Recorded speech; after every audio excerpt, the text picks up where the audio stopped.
नमस्कार, मी मंजिरी निवास चौगले. संचार टाइम्स न्यूजमध्ये आपले स्वागत आहे. रेंदाळे येथील मानेनगर रहिवाशांचा 7/12 नोंदीसाठी उपोषणाचा इशारा, प्रशासनाकडून दखल, उपोषण स्थगित करण्याचे आवाहन. सविस्तर वृत्त पुढीलप्रमाणे. मौजे रेंदाळ तालुका हातकणंगले येथील बिगर शेती करून वसविलेल्या मानेनगर वसाहतीमधील नागरिकांची नावे 7/12 पत्रकी नोंदवण्याच्या मागणीसाठी माजी ग्रामपंचायत सदस्य सुनील कुंभार व ॲडव्होकेट संदीप कदम यांनी आमरण उपोषणाचा इशारा दिला होता. या इशाऱ्याची प्रशासनाने गंभीर दखल घेतली असून अप्पर तहसीलदार महेश खिलारी यांनी कार्यालयाने संबंधित अधिकाऱ्यांना तातडीने पुढील योग्य ती कार्यवाही करण्याचे आदेश दिले आहेत. माजी ग्रामपंचायत सदस्य सुनील कुंभार व ॲडव्होकेट संदीप कदम यांना उपोषण स्थगित करण्याचे आवाहन करण्यात आले आहे. संचार टाइम्ससाठी प्रतिनिधी अल्लाउद्दीन मुल्ला.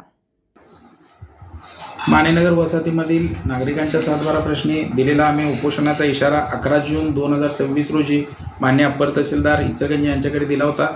त्या प्रसंगी महसूल विभागातील अधिकारी, मान्य तहसीलदार असतील, सर्कल साहेब असतील, तलाठी मॅडम असतील, या सर्वांनी आम्हाला एकत्रितरित्या आश्वासन देऊन येत्या 10 ते 15 दिवसामध्ये त्याची निर्गती कशा पद्धतीने करता येईल या संदर्भात आम्हाला पूर्णपणे लेखी आश्वासन दिल्यानंतर आज रोजी आम्ही दिनांक 17 रोजीचं जे उपोषण होतं नियोजित ते आम्ही स्थगित करण्याचा निर्णय घेतलेला आहे.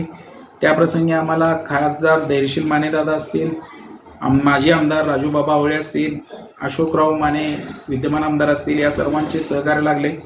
त्या पद्धतीनं आम्ही सर्वांमध्ये नागरिकांच्या 7/12 प्रश्नी जी काय प्रशासनाला मदत लागेल ती भविष्यामध्ये करण्यासाठी कटिबद्ध आहोत आणि सदर तर तुर्तास आम्ही या ठिकाणी लेखी आश्वासनानंतर आमचं उपोषण पाठिंबा घेण्याचा निर्णय घेतलेला आहे.